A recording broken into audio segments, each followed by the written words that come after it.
Go ahead. Hare Krishna Prabhu, my Dandavat Pranam. This is Tamila. I'm reading Srimad Bhagavatam 118 and Prabhupada here is writing in purport. The secret of success in spiritual life is in satisfying the spiritual master and thereby getting his sincere blessings. Is he talking here about Diksha Guru or Shiksha Guru?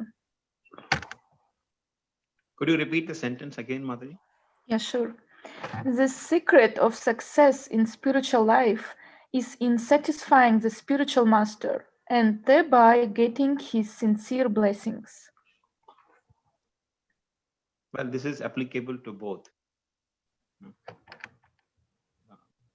If we are taking directions from some Shiksha Guru, his blessings are also equally important. It's not that you simply expect to receive instructions, but do not, satisfy the Shiksha Guru. Like, in case of Srinivas Pandit, we have in our Vaishnava history, Srinivas Pandit and not Srinivas Acharya, sorry, not Srinivas Acharya, Narottam Das Thakur, and Ramchandra Kagra. These three were put in they were actually disciples of different Vaishnavas, but they were put under the guidance of Jiva Goswami. So they sincerely served Jiva Goswami as their guru, though he was their Shiksha Guru, not really Diksha Guru. So this is actually applicable to both, but specifically to one's Diksha Guru, initiating spiritual master. And ideally, a devotee should not see any difference, between Shiksha or Diksha Guru, because they both represent Krishna in their lives. The very fact that you are submitting yourself to someone who is, giving guidance in Krishna consciousness, that person is being inspired by Krishna to give you guidance. That's how we develop faith in some specific person to get guidance also from. So therefore, they should be treated just like equally, just like we treat the Supreme Lord, giving them equal respect. But of course, one should be specifically, subservient and cannot afford to disobey the orders of one's initiating spiritual master. But that brings tremendous amount of obstruction in one's spiritual life.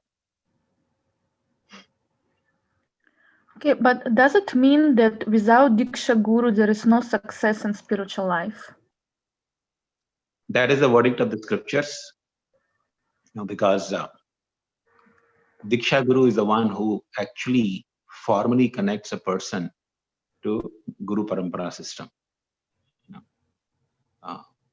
Without getting mercy of a bona fide spiritual master, even the mantra becomes nishphala, becomes doesn't really give the real result that one is supposed to receive by chanting that mantra. So this is actually very, very crucial. Now, it may be possible that a person never came across a bona fide guru who can actually inspire him, and a person develops faith. Then it's a different thing. But one should genuinely search after a bona fide spiritual master. And in spite of search, one is not able to develop faith in some genuine, spiritual master. Then Krishna will ultimately, take care. But a person is genuinely seeking a spiritual master, Krishna will guide appropriately based on our interest and based on our sincerity. Krishna will guide us to a bona fide spiritual master accordingly. Thank you, Prabhu. And following question: why it's not appropriate to ask Vaishnavas who is your guru? But we should clarify our gurus, right? But why we shouldn't tell anyone that our guru is this or that? No, there is nothing wrong in asking devotees about who is their initiating spiritual master. That's absolutely nothing wrong in it. But to develop a sectarian mentality that, oh, this person is initiated by same guru that I'm initiated, therefore he's my dear friend. That person is initiated by another guru, so we don't have to keep connection with him, just keep distance from him. That kind of mentality is highly detrimental to one's spiritual life. Based on our sincerity, Krishna guides us to different spiritual masters, but that doesn't mean that we should differentiate, oh, his spiritual master is inferior, my spiritual master superior. That's nothing but the false ego again, because spiritual master is plainly representative of Krishna. And Krishna, who's guiding me, and Krishna, who's guiding the other person, cannot be inferior or superior. Krishna simply guides us based on our sincerity. So one should not differentiate, oh, his guru, my guru, or that person's guru. That mentality is highly detrimental. Not only detrimental to one's spiritual life, but also detrimental to community, where one lives. It creates more and more rift, and it becomes more superficial and material consciousness. So that's not a good consciousness, but there's nothing wrong in asking a person who's he or she is initiated by. Thank you, Prabhu. Thank you. Hare Krishna.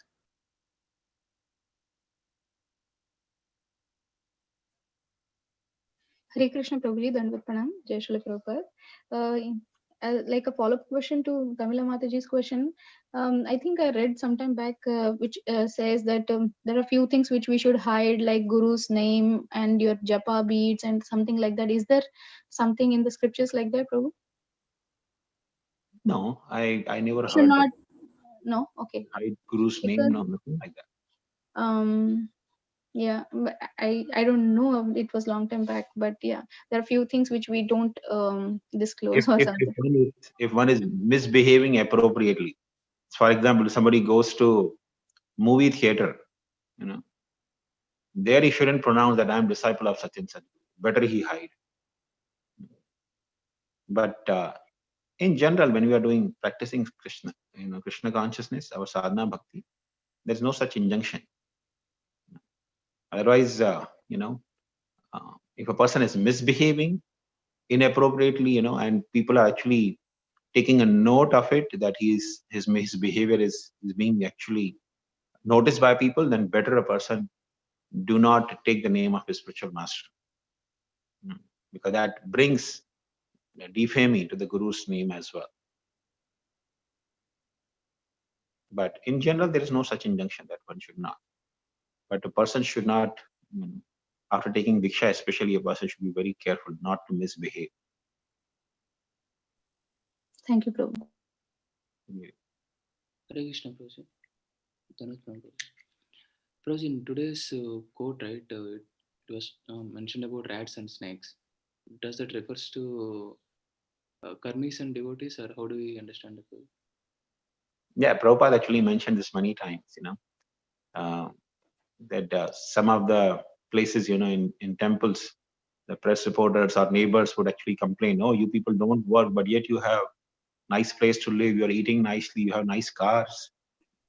So Prabhupada would often quote this quote, that a mouse, he works very hard, creates a comfortable place, simply for inviting the snake. Snake comes, eats the mouse, and lives comfortably in the home. So similarly, a devotee doesn't really work very hard to create, lot of, facilities or things in this world. He simply occupies what others have created. He may use those facilities to serve Krishna, and in this way go back home, back to Godhead. Like, for example, somebody did a lot of effort to, create this technology or this app, Zoom app. Somebody worked very hard to create smartphones. So we simply use it to enhance our Krishna consciousness, become more and more Krishna conscious, and go back home, back to Godhead. We didn't really put effort to create this facility. Somebody else did it. So we're using it, and we are trying to, make our path back home, back to Godhead. So this is nothing but, same logic of snake and mouse. The person who might have created this app, will continue, because his or her intention might be to get more and more money or wealth.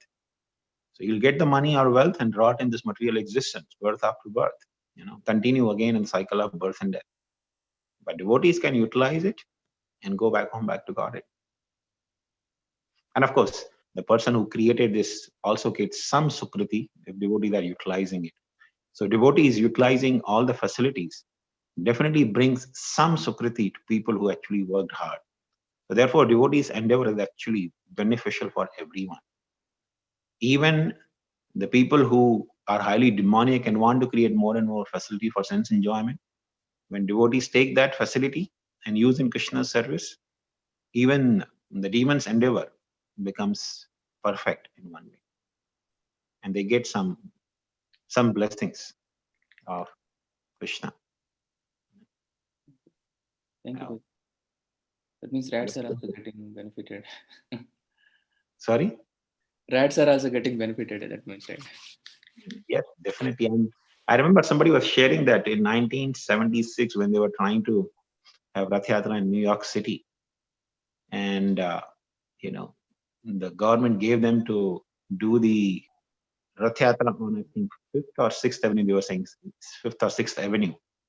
And they needed a place to actually decorate the Ratha and start the whole, festival. So they actually contacted many, companies who had their big yards in that avenue. But nobody was willing to, because, they had reasons, insurance and, liability and different things. So they asked many people. So finally, Donald Trump had purchased the facility on that road itself that time. He had purchased an old railway yard or something like that. So somebody told him, try with him. But devotee was thinking, everybody has said no. What are the good chance that he will say yes? So, but they say, okay, let's try. There's nothing wrong in trying. We have tried so many places. Let one more person we try. So they took a letter and went to the Donald Trump's office.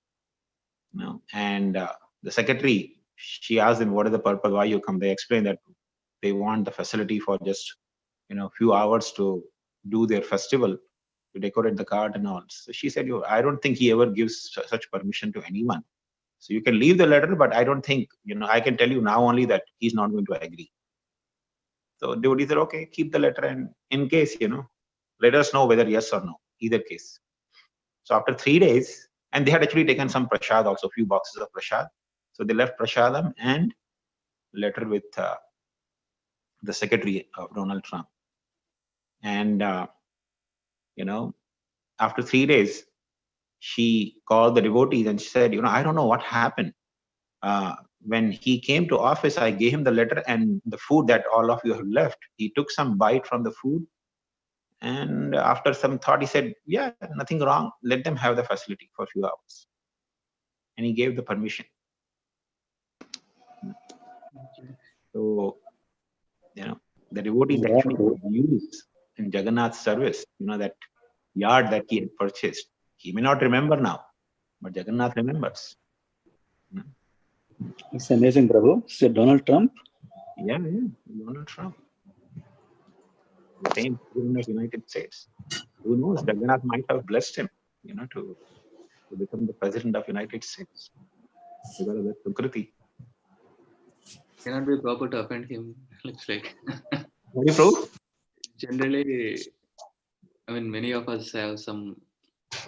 At least I have certain kind of notion towards him, but it's not proper to offend people. Definitely. Actually, a devotee should not offend anyone. Sometimes we may be critical, out of, especially a person who is in an administrative post, he may be critical, for some certain reason, but we should not be holding any opinion or grudge against anyone. That's actually detrimental to one's Krishna consciousness. Even if a person is highly demoniac, opposing Vaishnavas, one should not hold grudge against them. One should see their action inappropriate and do the needful if they are in the position to do, but one should not be holding grudge against anyone or any opinion for that matter. Yeah. Thank you, Prabhuji. Really. Hare Krishna.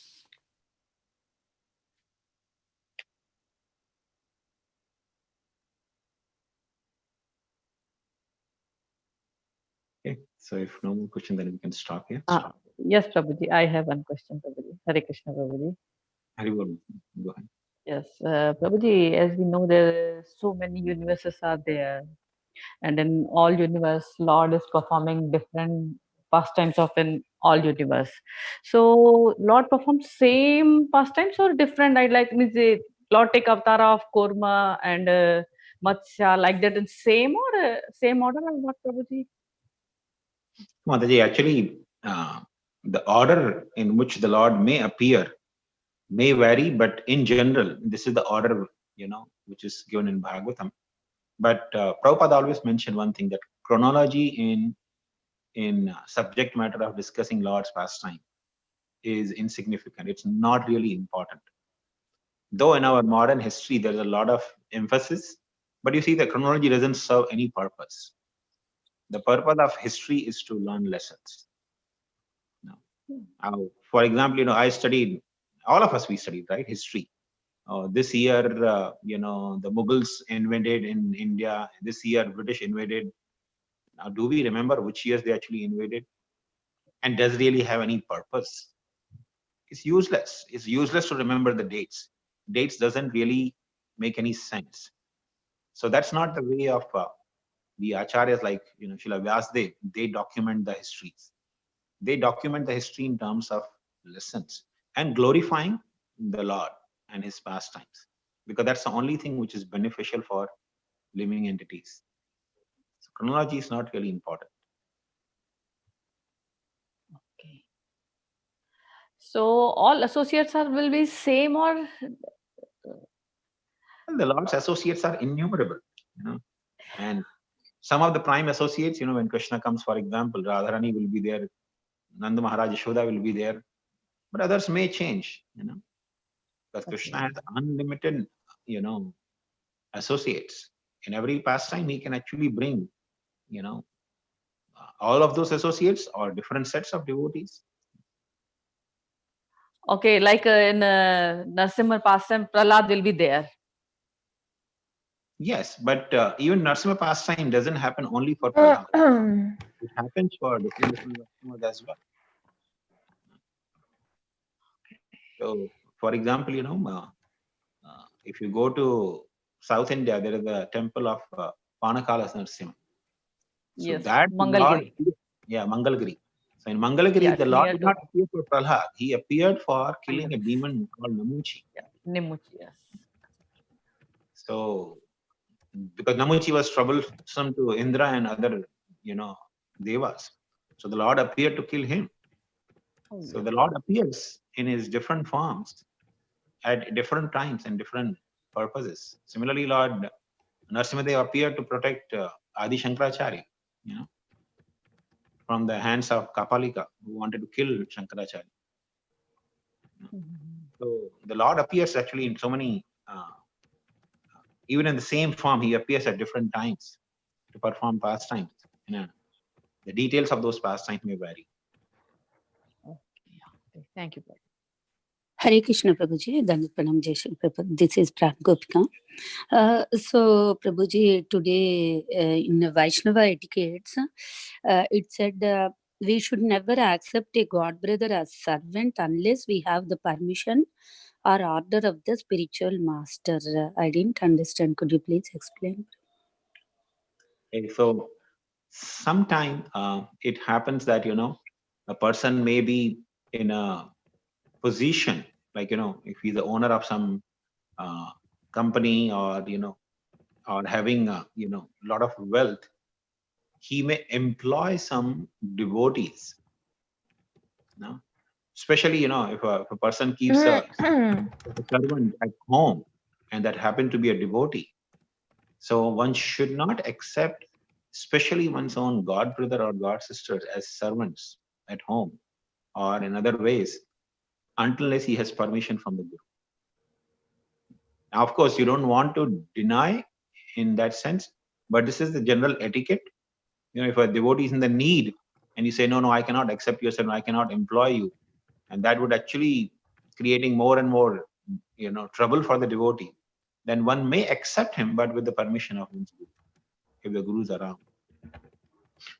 This is actually specifically pointed out in the pastimes of Sri Chaitanya Mahaprabhu. Lord Chaitanya, when he was living in Nilachal, so one of his god brother named Govinda, he came. Govinda was personal servant of Ishwarapuri, who was the spiritual master of Lord Chaitanya. So Govinda was instructed by Ishwarapuri that after my leaving this world, you should go and become the personal servant of Sri Chaitanya Mahaprabhu. So when Govinda came and he told, in the presence of Sarvam Bhattacharya and other devotees, he told Sri Chaitanya Mahaprabhu that I was instructed by my spiritual master Ishwarapuri to become your servant and personally be your, assistant in every way. So Sri Chaitanya Mahaprabhu, he objected. He told Sarvam Bhattacharya, you are very learned man. Please decide. One is not supposed to accept one's god brother as his servant. But now the spiritual master has given order that I should accept Govinda as my servant. So what should I do? One side, there is the etiquette. The rule is one should never accept one's god brother as servant. And Govinda was servant of my Guru Maharaj. He was personally serving my Guru. So therefore, he is worshipful for me. At the same time, Guru's instruction is that I should accept him as servant. So what should I do? And Sarvam Bhattacharya said, the Guru's order can never be neglected.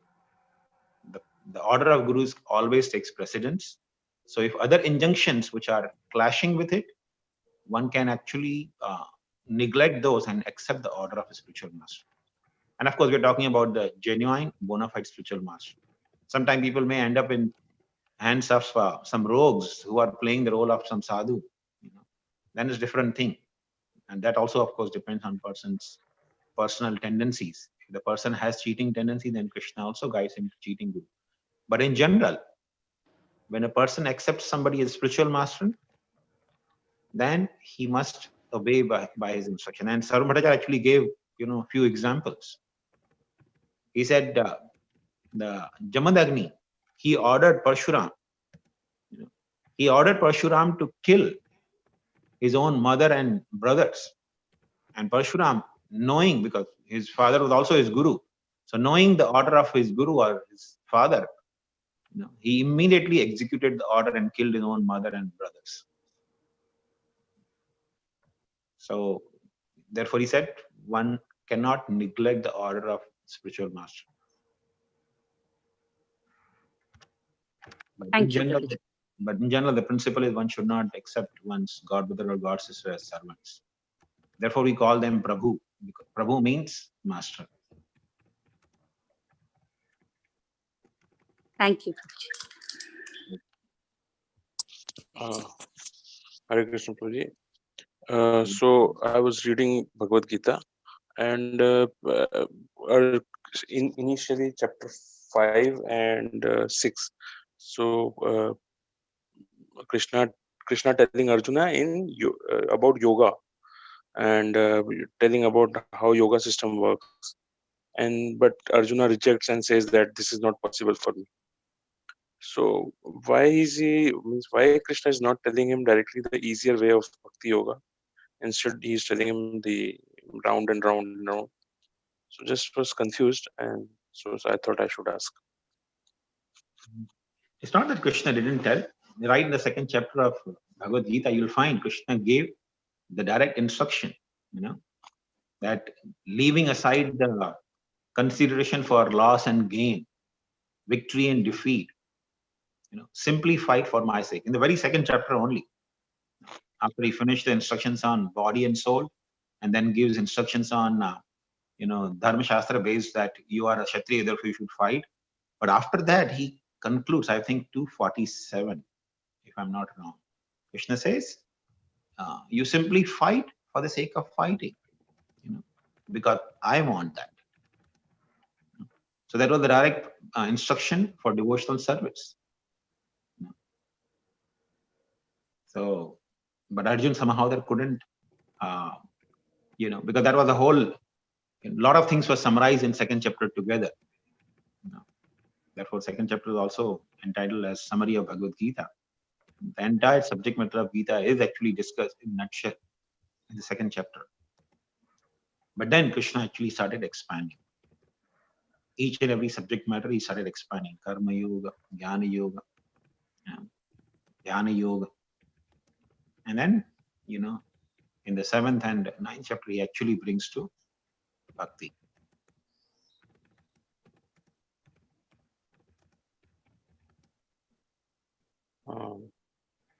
Yeah, but ultimately it went up to, it got stretched up to 7th chapter and 9th chapter. Bhakti came like the 9th chapter. And the whole purpose of Bhagavad Gita was actually to not simply to instruct Arjun, but instruct the whole humanity. Therefore, Krishna inspired Arjun from within to remain bewildered and ask more and more questions, so that Krishna could speak Bhagavad Gita for the benefit of all the humanity. So that people who, sometimes, people want comparative study. Oh, Krishna only spoke about bhakti, but what about karma? What about jnana? What about Ashtanga Yoga? He didn't, because he didn't know probably.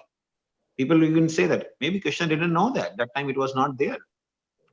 And then people can speak all kinds of nonsense. Therefore, Krishna included everything: karma, jnana, Ashtanga Yoga, and Bhakti Yoga, so that no doubt should remain in anyone's mind.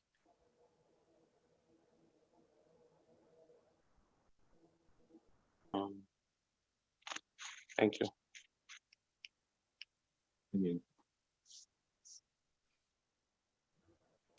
Hare Krishna Prabhuji, Dandat Pranam.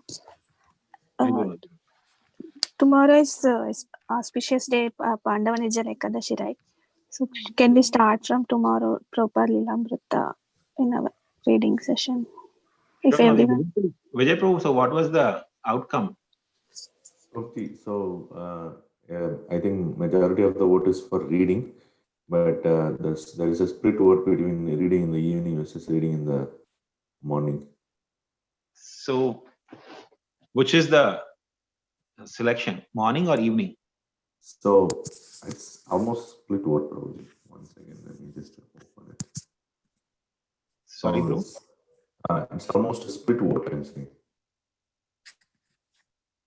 50-50%? 60-50%. What is morning? Morning. What is 60% opinion? Morning or evening? Morning. Can you hear me? Yeah. Now we can hear you.